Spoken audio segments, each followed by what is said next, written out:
아픈 일이죠. 자리는 귀한 자리인데 거기에 합당하지 못한 인물이 들어가 있었던 겁니다. 특별히 엘리 제사장은 하나님의 뜻에 박지 못했습니다. 제사장인데 하나님의 뜻에 박지 못했습니다.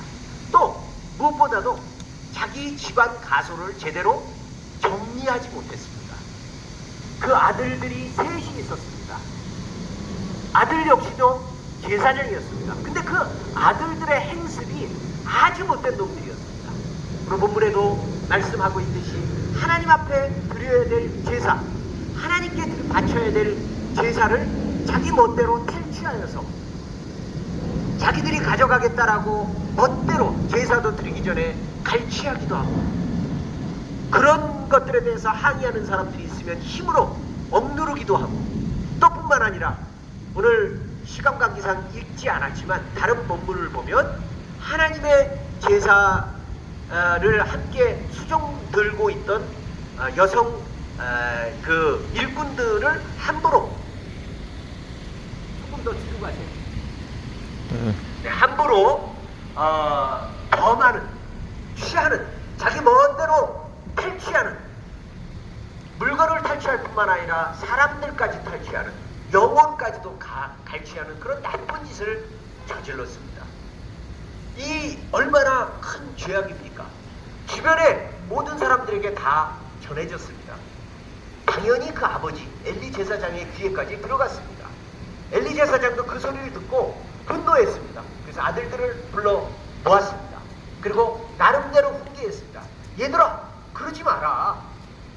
사람 앞에서 짓는 죄도 큰 일이거든. 하물며 하나님 앞에 짓는 죄는 용서받을 길이 있겠느냐. 제발 그러지 마라 라고 얘기했습니다. 그러나 말뿐이었습니다. 제사장으로서 그 아들이 그런 잘못을 저질렀다면 마땅히 그 권한을 박탈하거나 아니면 그 일을 하지 못하도록 억제하거나, 제사장의 큰 제사장으로서의 역할, 어른 제사장으로서의 역할, 또 아버지로서의 역할로 얼마든지 그것을 제지할 수 있었음에도 불구하고 엘리 제사장은 그렇게 하지 않았습니다. 그러다 보니까 이 제사장의 아들들은 시간이 갈수록 우리 아버지도 내가 어떻게 하든 상관이 없구나 라고 하면서 더더욱이나 죄악을 반복해서 저지르고 하나님 앞에 용서받을 수 있는 길을 스스로 박탈하는 그런 어리석은 짓을 범했습니다. 하나님의 말씀 앞에서 회개하지 않는 일들이 계속 벌어지게 되니까 마침내 하나님도 결심하셨습니다. 내가 엘리와 엘리 가문을 멸할 것이다. 뿐만 아니라 이 제사장 가문을 계속 허락하고 있는 이스라엘 역시도 내가 심판할 것이다 라고 하나님이 결심하셨습니다. 그리고 결심의 방법은 블레셋이라고 하는 이스라엘과 오래된 원수의 나라와 싸우는 가운데서 마침내 패배하게 만드는 것입니다. 그것을 통해서 하나님이 심판하기로 결심하셨습니다. 그것도 모르고 이스라엘은 블레셋과의 전쟁에 나섰습니다. 우리는 하나님을 믿는 사람들이다, 우리는 하나님을 따르는 사람들이다 라는 그런 헛된 자부심만 가지고 블레셋과의 전투에 나섰습니다. 그러나 첫 번째 전투에서 참담하게 패배했습니다. 그 참담한 패배를 앞에 두고 이들은 패배의 원인이 뭘까? 왜 우리는 패배했을까? 라고 고민하는데 그들이 생각했던 그 이유가 뭐냐면 우리가 하나님의 법궤를 가지고 있지 않아서 그렇구나. 그럼 지금이라도 하나님의 법궤를 가지고 오자.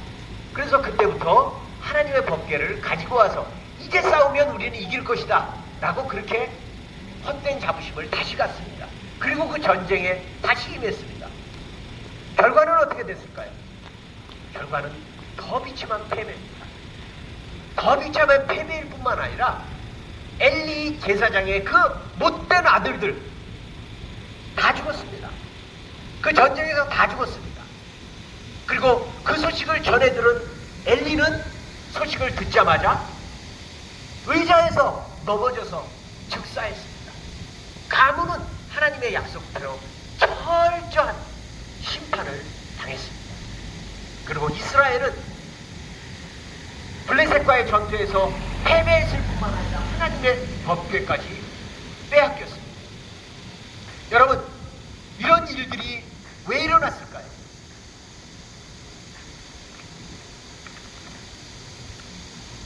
그러한 원인들은 결과적으로 하나님을 빙자한 종교의 행위 때문입니다. 차라리 하나님을 믿지 않는다고 한다면, 차라리 우리는 하나님 모른다, 우리 하나님 믿지 않는다 라고 하면 그냥 자기의 인간적인 권세에서 머무를 겁니다. 자기가 할 수 있는 돈의 힘, 자기가 가지고 있는 목소리의 큰 힘, 이런 것만 의지할 겁니다. 그러나 하나님을 믿는다고 착각하고 빙자하기 때문에 하나님의 권세까지도 동원하는 겁니다. 이스라엘 사람들이 죄는 회개하지 않고 죄를 지었는데 하나님 앞에 회개할 것은 하지 않으면서 자기의 잘못들을 계속 밀고 나가려고 하니까 하나님의 권세를 오히려 거꾸로 이용하는 겁니다. 치유하는 교회도 마찬가지입니다.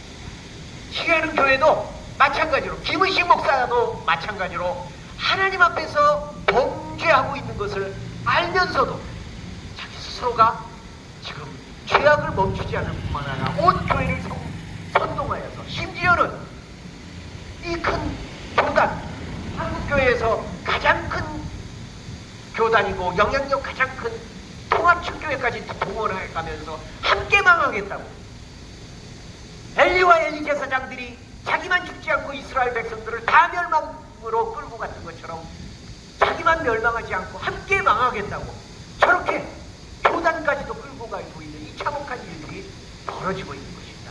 이게 종교의 이름으로 벌어지고 있는 너무나도 안타깝고 처절한 일들입니다. 치유하는 교회 성도 여러분, 여러분들도 아시지 않습니까? 여러분들도 이미 알고 있습니다. 우리는 우화 가운데 벌거벗은 임금님이라는 우화를 알고 있습니다.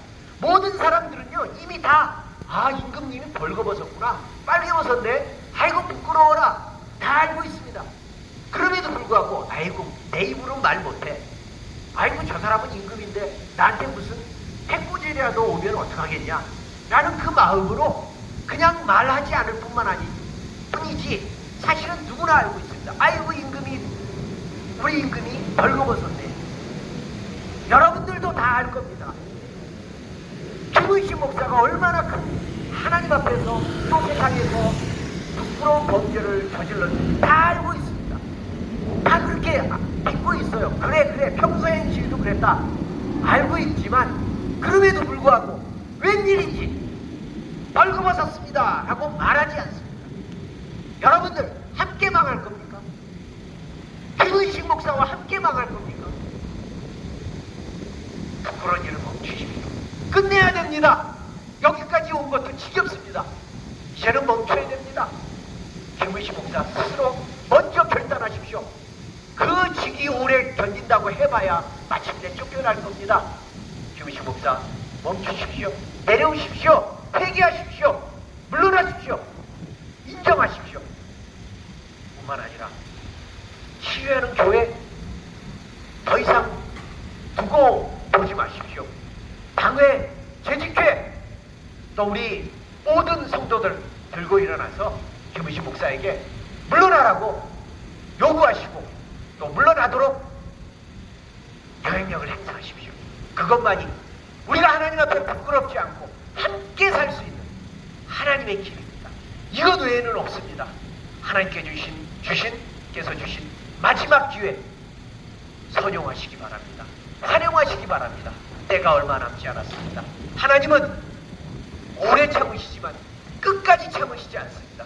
하나님이 참지 않고 개입하실 때 우리가 생각하는 범위보다 더 큰 무서운 일들이 벌어질 것을 여러분이 기억하시면서 이제 하나님의 음성을 듣고 회개하고 뉘우치는 우리 주님의 복된 치유하는 교회 성도들 되기를 바라며 일말의 양심이라도 남아있다면 김의식 목사가 이 음성을 듣고 회개하기를 주님의 이름으로 간절히 부탁드리며 말씀을 호소합니다.